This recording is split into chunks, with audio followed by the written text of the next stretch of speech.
Hello and welcome to this tutorial on how to write a cover letter for an executive assistant position. In this YouTube video, I'll write an example letter that can be used for those that seek a job as an executive assistant or administrative professional. Now once you are done writing your own version, I would advise you to download matching and professional looking resume and cover letter templates. Click on the link in the description for more information. Now before I get started, let me first emphasize on the most important writing tips for executive assistants. First off, use a simple font of font size that is easy to read. Basic fonts like Calibri, Arial or Times New Roman with a 10 or 12 point font size will do. Now keep a word count of around 300 to 400 words on a one-page document and divide your cover letter into 4 paragraphs. Secondly, distinguish two styles, American and British English cover letters.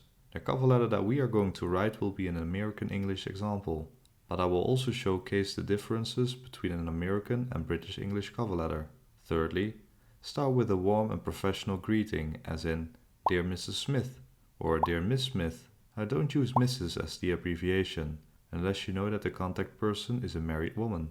Now if you are unsure about the recipient's gender, then you need to write the full name, as in Dear Addison Smith.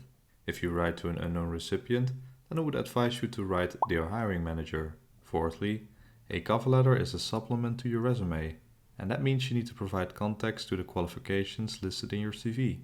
For example, one of the key skills for executive assistants is producing quality reports and presentations. Now, if you claim this skill, then substantiate the statement, and preferably with numerical or statistical information. At last, close your letter in a compelling way, and that means you need to thank the reader for reviewing your cover letter and close it by writing kind regards, best regards, or sincerely. Yours sincerely is British, and Americans tend to reverse the order and write sincerely yours. Nowadays, sincerely is a common and acceptable close for American cover letters.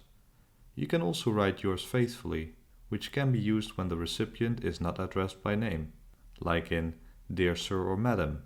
It is a British usage. Yours truly is the American equivalent.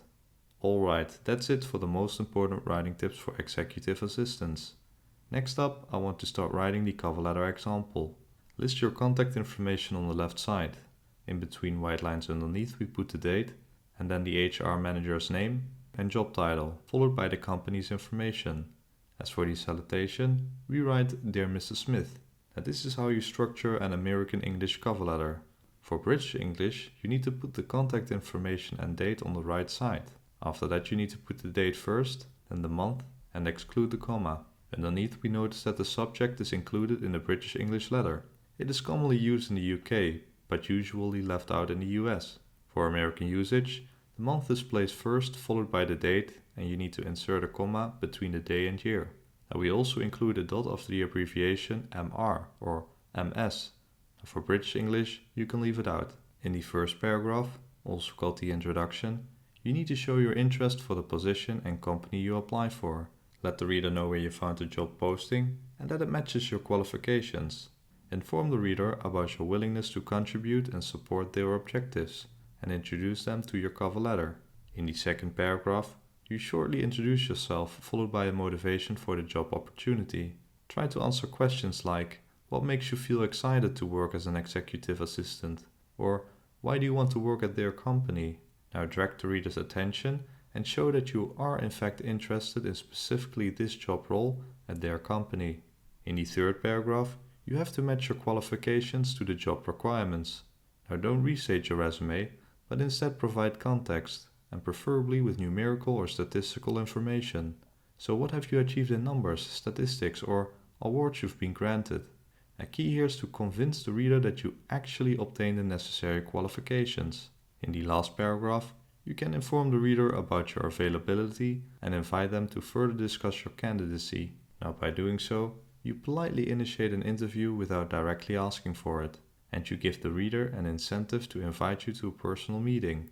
After that you refer to your attached resume and include a phone number and email address so they can easily reach out to you. At last, you close in a compelling way. So, kind or best regards, followed by your name and surname. Alright, so we touched upon the most important writing tips for executive assistants, and we actually made an example letter of around 350 words and 4 paragraphs. If you want to see this example and all of my other examples in text format, then visit my website via the link in the description. I want to thank you for watching, and if you have any questions, leave a comment down below and I will respond as soon as possible. Now if this video was helpful, then a like and subscribe is greatly appreciated. And if you need more information about related topics, then check my other videos as well. Other than that, thanks again for watching and see you next time. Bye!